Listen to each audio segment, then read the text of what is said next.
Hey guys, I'm Mo back again. Welcome to day 3, 4, and 5 with the Galaxy S23 FE. Today I'm going to talk you through my experience with this phone over these few days and let you know how I feel about it so far. So on day 3, began my day bright and early in the morning. It is 8 a.m. Went outside, saw my trash tipped over, trash flying everywhere, so just did a quick Snapchat, sent it to my friends. Snapchat works fine. I like this is the same with any flagship phone these days. You shouldn't have any issue with Snapchat. This is a work day for me. I work from home, so the phone pretty much sat on the wireless charger all day long as I do my work. By the time I went to bed, the phone is at 50%. And this is how I use my phone on a regular day. If I'm working, doing a desk job, I'm just going to simply put the phone on the wireless charger. And I do want to say that wireless charging does work even at 5 watt. It trickles in throughout the day, so by the time I go to bed, still plenty of juice left. The same cannot be said about the Pixel 7a. When I have that phone, even though it does have wireless charging, the phone generally tends to run pretty hot. So even if I do have it on a wireless charger all day, I still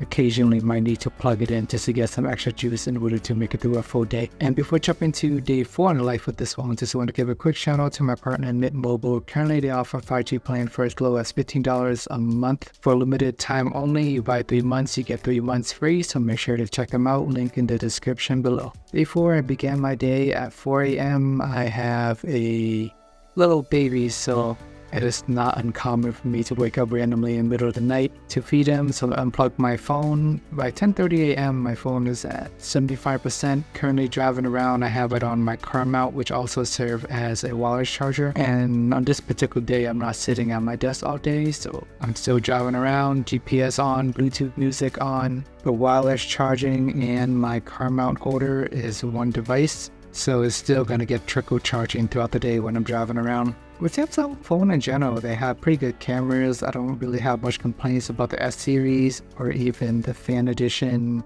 I'm currently recording this video on the Galaxy S23 FE as well, so no complaints here. Pretty happy with the color on this phone while taking pictures. I feel like food pictures tend to pop out a little bit, so for dinner I got some Vietnamese bông riêu, aka vermicelli, tofu, grind up crab, and all that good stuff. And I ended day 4 at about 16 hours of battery life technically. By the time I went to bed at 8 p.m. the phone is almost dead. 4 hours of screen on time. Like I mentioned previously, I started the day at 4 a.m. so by 8 p.m. it's roughly 16 hours of battery life, which is pretty solid. I consider that an all-day battery life. If it can last me from morning until the time I go to bed, then it is usually good enough for me. And on day 5, I unplugged my phone at 6 a.m. in the morning, went for a walk. One of the challenges of using a larger phone is when you only have one hand and take it out and start recording.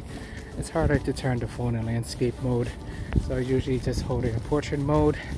I know for YouTube viewing experience, this is probably not the best thing you want to see, but from a usability and also phone safety purpose, this is the safest way to hold the phone. You can grip it into the palm of your hands, less likely to be dropped if you're holding it in portrait mode, versus attempting to rotate the phone with one hand. That can always get challenging. And after giving that whole spiel about not rotating it with one hand, I managed to do it. It does take some concentration and effort, so it wasn't that bad. But currently using director's mode. Sun is behind me. It's one of my favorite features on Samsung phone that is not always incorporated in other phones like Pixels, iPhone. I know most people are not going to walk around and do vlogs like these every day, but I personally think it's pretty helpful. Or it's a pretty cool feature to be able to record and also be the director at the same time. Currently using video portrait mode. One of the features that I started to enjoy more on Android 14 with the Pixel 8 and also with the Pixel 7, I guess, is I like the camera layout better. They divide at the bottom menu. They got a camera and a video option, so it's pretty clear which one you're using. But with Samsung, oh shit. Oh man, dangerous world out here. They've been making sharp turns. Almost got hit. Anyways, with Samsung phones, they have all the menu just add at the bottom. Videos, photos, all of it just in bunched together. So you don't really know which is which unless you're familiar with the phone, until you actually start using it, and then you'll be able to tell which option it is. But I do like the cleaner Android 14 experience camera layout. I hope Samsung do adapt that whenever they upgrade to Android 14. And so that's one of the biggest benefits of having a Pixel phone. You do get the faster updates. Samsung and everybody else, they do take longer to upgrade. So Google, Apple, you get faster updates. Unfortunately with Samsung, kind of had to wait it out. I mean, year to year doesn't really change that much, so it all really depends.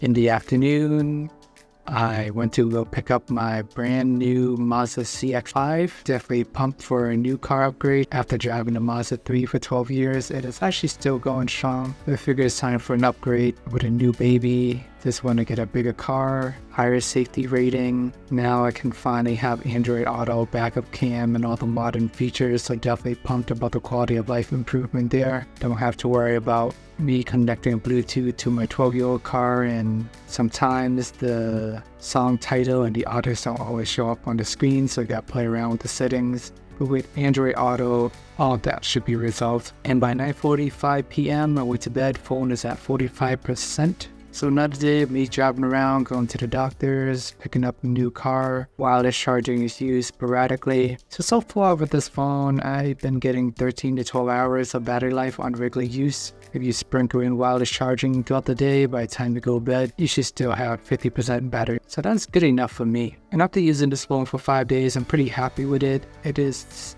slightly big. I wish it was 0.1 inches smaller. I think 6.3 would be perfect for one-handed use. With this particular phone, I still have to stretch a little bit when typing with one hand, and occasionally I would have accidental touches in the process of stretching my thumb across. It is the same familiar Galaxy experience, look and feel that we have all known and loved. If you like Samsung One UI, this is a pretty comfortable and familiar phone. Has all the basic camera features that you need. There's never at any point where I think, oh, I need to pay $600 more to get the 100x zoom on the Galaxy S23 Ultra or use the S Pen. If those features are not crucial for you and you're looking for a bargain, I think this phone is a pretty good price. It is a 1-year-old chip, but it doesn't feel slow by any means. I do want to point out that in one instance of me playing Pokemon trading card game and I switched back to texting and then I switched back to the game, it did restart. So the chip, the processor and everything is still strong, but occasionally there are still weird bugs like that going on. Maybe it's the game fault, maybe it's the phone, maybe it's both. But I never had this problem on the OnePlus Open with the Snapdragon 8 Gen 2. So I do want to point out the one instance that it did happen to me. And at $600 base price, I think it's solid. You can probably get it for $400 to $500 if it's on sale. So there's a lot to like here within this price range if you're looking for a bargain without sacrificing performance. Alright guys, there you have it. Thank you for watching. Remember to like and subscribe. Please check out the YouTube if you haven't already, and see you guys in the next video.